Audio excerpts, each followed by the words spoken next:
बंधुओं नमस्कार। आज के वीडियो का लक्ष्य है कि आपके व्यक्तित्व को कैसे वैभवशाली, समृद्धशाली, शक्तिशाली बनाया जाए। वैभव से अर्थ है धन, दौलत, सुख शांति, सुख समृद्धि, शक्ति संपन्नता, शान शौकत और प्रतिभा प्रतिष्ठा दिलाना, बुद्धिमत्ता दिलाना, पावर शक्तिशाली बनाना। इमिनेंस से अर्थ है माने आपको भाग्यशाली बनाना। इस तरह से इस वीडियो में कुछ मनोवैज्ञानिक उपायों की चर्चा की जा रही है जो आज के युग में प्रभावी हैं। हमें मालूम है कि पशुपालन के युग में लोग पशु संख्या ही समृद्धि का आधार होती थी। हम ये भी जानते हैं कि कृषि युग में किसके यहाँ कितने हल बखर की खेती हो रही है अथवा कितने ट्रैक्टर हैं, इससे उसकी शक्ति संपन्नता का पता लगता था।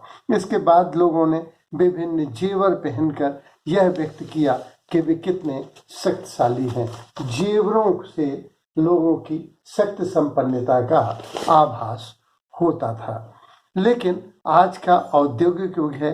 अब महंगे कारें, महंगे बंगले, महंगे टीवी, महंगे घड़ी, महंगे चश्मे आदि का प्रभाव हुआ। आज सभी के पास ये स्वाभाविक चीजें हो गई हैं। अब महंगी कारें भी हैं, मोबाइल भी हैं, चाबी भी हैं, पेन भी महंगे हैं, डायरिया भी महंगे हैं, लेकिन ये कारक अब प्रभावी नहीं होंगे। वर्तमान में ये कारक ओछे पड़ गए हैं, इसलिए मनोवैज्ञानिक उपायों की चर्चा करनी होगी। सबसे पहली है योग्यता। योग्यता का दिग्दर्शन होना, योग्यता का विज्ञापन होना, योग्यता को के लिए हमें प्रदर्शन करना आदि भी आज देखते हैं। डॉक्टर लोग, बड़ी नर्सें और स्टाफ बड़े डॉक्टर रखते हैं, तो वो एक तरह से विज्ञापन होता है, ये बड़ा डॉक्टर है। बड़े शहरों में बड़े डॉक्टर, बड़ी फीस, महंगी दवाइयों से मनोवैज्ञानिक ढंग से लोग ठीक हो रहे हैं कि बड़े डॉक्टर ने दिया है इसलिए हम ठीक हो जाएंगे। छोटे डॉक्टर की वही दवाई उतनी कारगर नहीं हुई, तो ये मनोवैज्ञानिक है। तो आज हम देखते हैं वकील लोगों के यहाँ पुस्तकालय भरी हैं, फाइलें भरी हुई हैं कि लीडिंग केस हैं, मुनीम हैं, मुवक्किल हैं, मुंशी हैं, उनके सहायक हैं, ऑफिस है, फोन है, लैपटॉप है। इससे क्या होता है, पता लगता है भारी मात्रा में भीड़ है कि हमारे वकील साहब बहुत बड़े हैं। तो ये प्रदर्शन का भी युग है। तांत्रिकों के यहाँ देखा होगा कि बड़ी खोपड़ियां रखी हुई हैं, आग धू धू करके जल रही है, स्वाहा की ध्वनि हो रही है, ध्वनि दूर तक फैल रही है, भारी प्रभावी आंखें हैं, प्रभावी आवाज है, ऊंचे पूरे कद के हैं, काले कपड़े पहने हुए हैं। तो उस तरह से मंत्रोच्चार हो रहा है, उनके शिष्य भी खड़े हैं, इस तरह से प्रदर्शन भी किया जा रहा है। या LIC एजेंट को आप देखेंगे, फील्ड ऑफिसर्स को देखेंगे कि आपकी LIC करने के लिए वे महंगी कारों से उतरते हैं, महंगी पेन, महंगी डायरी रखते हैं, इससे कि वो एक इम्पोर्टेंट व्यक्ति हों। इससे सिद्ध हो आजकल शहरों में प्रदर्शन बहुत होने लगा है और उससे लोग प्रभावित होते हैं। दूसरा है संबंधों की अभिव्यक्ति। जो जितने ऊंची ताकत से जुड़ा है वो उतना पोटेंशियल दिखाई देता है, शक्तिशाली, वैभववान दिखाई देता है। क्योंकि वैभव शब्द की उत्पत्ति विभव से हुई। विभव माने शक्तिशाली, समृद्धि। तो संबंध, एल्बर्ट आइंस्टीन ने लिखा था कि सबसे बड़ा शक्तिशाली ईश्वर है। उसने कई बलों की खोज की, धन बल, बाहुबल, जन बल। फिर बोला नहीं, बल दो ही हैं, एक आकर्षण का बल और एक विकर्षण का बल, एक आकर्षित करता हुआ, एक विकर्षित करता हुआ। फिर बोले नहीं, बल एक ही है और वो उसी का है। तो जो ईश्वर से संबंध स्थापित करते हैं, धर्म से संबंध स्थापित करते हैं, धार्मिक दिखाने का प्रयास करते हैं, वे भी वैभवशाली व्यक्तित्व के धनी हो जाते हैं। देखा होगा लोग बड़ा सा तिलक लगाए हुए हैं, दाढ़ी बढ़ाए हुए हैं, कासाय वस्त्र पहने हुए हैं, तो वे धार्मिकता के दम पर भी। लेकिन अगर हमें ईश्वर से जुड़े हैं और विश्वास है तो उसका फल होता है। हमने सुना है इतिहास में एक बहुत बड़े सेना ने एक छोटे रियासत पर आक्रमण किया जिसके पास 700 ही सेना थी और उसके पास 7,000 सेना थी। युद्ध के मैदान पे दोनों आमने सामने थे। थोड़ी देर में युद्ध प्रारंभ ही होने वाला था, लेकिन उस छोटी रियासत वाले बादशाह ने सोचा कि मरना तो है ही, क्यों ना हम अपनी आखिरी नमाज पढ़ लें, अपना ही फातिया पढ़ लें, क्योंकि इंतकाल तो होना ही है, इस युद्ध में मारा जाना है, तो हम ईश्वर को आखिरी बार याद कर लें। उन्होंने मुसल्ला बिछाया और नमाज अदा करने लगे। सामने वाले ने देखा कि इसे ईश्वर पर, अल्लाह पर इतना विश्वास है, तो ईश्वर तो इसकी मदद करेंगे, और जब ईश्वर मदद करेंगे तो हमारी 5-7 हजार की सेना भी क्या कर लेगी। और वो मन ही मन भयभीत हो गए। फिर उन्होंने सोचा कि हो सकता है इसके पास सैनिक ज्यादा हो, शक्ति ज्यादा हो, तब तो ये निश्चिंत है और प्रभु की पूजा कर रहा है। लेकिन वो बड़ी सेना वाले लोग लौट गए और जब इनकी नमाज खत्म हुई तो इन्होंने देखा कि वो युद्ध जीत चुके थे। तो जिनके विश्वास होता है उनको फल प्राप्त हो जाता है। तो बड़ी शक्ति से जोड़ने पर हमें लाभ होता है। फिर है संबंधों की अभिव्यक्ति। तो ईश्वर से संबंध स्थापित करना, धर्म से। आपने देखा होगा कि एक व्यक्ति जुड़ा है बड़े ऑफिसर से, एक जुड़ा है बड़े नेता से, एक जुड़ा है बड़ी पार्टी से, तो वे वैभवशाली व्यक्तित्व के धनी हो जाते हैं। अब है अगला 5F। एक है fitness, finance, family, friends, faith. अगर ये 5 चीजों से आदमी धनी है तो सबसे पहला फिटनेस। जो आदमी स्वस्थ है, सुंदर है, वो आकर्षक होगा और वो व्यक्तित्व का धनी हो जाएगा। जो बीमार है, रुग्ण है, निगेटिव एटीट्यूड वाला है, वह असुंदर है, ऐसे व्यक्ति, अस्वस्थ व्यक्ति आकर्षण का केंद्र नहीं बन पाते। तो फिटनेस हमारे व्यक्तित्व का एक मुख्य अंग है। दूसरा है फाइनेंस। देखो, अर्थ की बहुत मांग। अगर जेब गर्म हो तो आदमी की चाल ढाल, रूप, रंग बदल जाता है। मेरे पिताजी कहते थे कि पाँव में जूते कसे हों और पेट में भोजन हो और जेब गर्म हो तो आदमी की tone of talking, line of action, उसकी बातचीत करने का ढंग, मिलने का ढंग ही बदल जाता है। इसलिए जेब गर्म होना बहुत जरूरी है। हमने सुना है कि जिनके पास सोना है वे सब गुणों के धनी हो जाते हैं। वही वक्ता है, वही सुनने लायक हैं, उनके में वे ही यश को प्राप्त होते हैं। तो भाई, इस संसार में पैसे का सब काम, पैसा जितना पास है उसका उतना नाम, तो उसको उतना नाम या प्रसिद्धि मिल जाती है। इसलिए आदमी को आर्थिक दृष्टि से पुष्ट सदैव रहना चाहिए। तीसरा है फैमिली। अमेरिका में फौज में प्रमोशन तभी मिलता है जब पति पत्नी में पटती हो, फैमिली से उसके अच्छे संबंध हो। जिनकी पति पत्नी में नहीं पटती उनको प्रमोशन नहीं देते। तो फैमिली से जुड़ा होना, फैमिली से कटा होना। जो कटा है वो अकेला है, अकेला कमजोर हो जाता है। जो फैमिली से जुड़ा है, फ्रेंड्स से जुड़ा है, जो पार्टी से जुड़ा है, जो अधिकारियों से जुड़ा है, ऐसा व्यक्ति सदैव। तो हमारा फैमिली से जुड़ा होना, अच्छी फैमिली का होना, आईएएस फैमिली का है, धनी फैमिली का है, गरीब फैमिली का है, तो उससे हमारे व्यक्तित्व पर प्रभाव पड़ता है। फिर है फ्रेंड्स।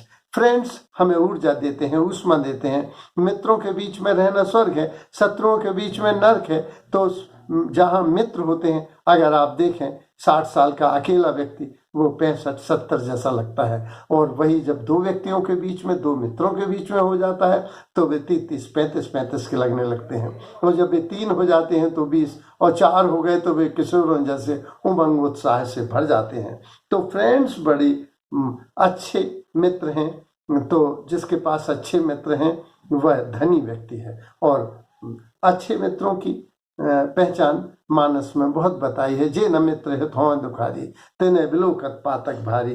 तो अच्छे मित्रों की मित्रता शाम के संध्या की तरह होती है जो निरंतर बढ़ती चली जाती है, और दुष्टों की मित्रता स्वार्थ में होती है। सुबह बहुत घनिष्ठ और दोपहर स्वार्थ पूर्ति होने पर भी टूट जाती है, और स्वार्थ नहीं भी हो तो भी टूट जाती है।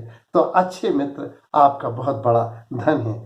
फिर जिसको विश्वास है वो जीत जाता है। पहले अपने ऊपर विश्वास, और जो मैं काम कर रहा हूं उसमें सफलता मिलेगी, इस पर विश्वास। तो ऐसा व्यक्ति पोटेंशियल हो जाता है, वैभवशाली हो जाता है, प्रभावी व्यक्तित्व का हो जाता है। फिर है मधुर स्मृतियां। मधुर स्मृतियां अगर हमारे पास जुड़ी हुई हैं तो जीवन बहुत उससे जुड़ा है। अर्चना झा ने बहुत अच्छी बात लिखी, life is full of good things, pleasant moments, positive people, happy experience and cheerful, so let us celebrate all that is good. ये जो अच्छी चीजें हैं, अच्छी स्मृतियां हैं, किसी ने तुम्हें प्यार दिया है, किसी ने तुम्हें सम्मान दिया है, अगर तुम उनकी याद करोगे तो स्वाभाविक तुम शक्ति को, संपन्नता को प्राप्त हो जाओगे।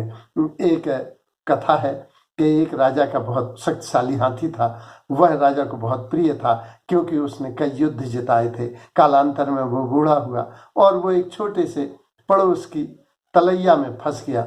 बूढ़े सभी को बूढ़ा होना पड़ता है और सभी फंस जाते हैं। क्योंकि वो उस तलैया पर जवानी पे भी जाता था तो बुढ़ापे में भी गया, लेकिन जब युद्धों में लोग उसको फंसाना चाहते थे तो वो नहीं फंसा। लेकिन बुढ़ापे में, वह बरसात का दिन था, बुढ़ापे का शरीर था, कीचड़ थी, बहुत स्लिप हो गया और वो तलैया में। राजा के पास खबर पहुंची, बल्ली आदियां लगाई गई, बड़े प्रयास किए गए, लेकिन पानी बरसने लगा और सांझ होने लगी और वर्षा बढ़ गई। इस तरह से ये क्या हुआ कि वो हाथी और फंस जाता। महावत ने सुना तो बोले कि आप ये बल्लियां महाराज हटवा दीजिए, युद्ध के बाजे बजवा दीजिए। प्रधान के उस ओर युद्ध के बाजे बजाए गए तो हाथी को ये आया कि अरे, ये मेरे राज्य पर किसी ने आक्रमण किया।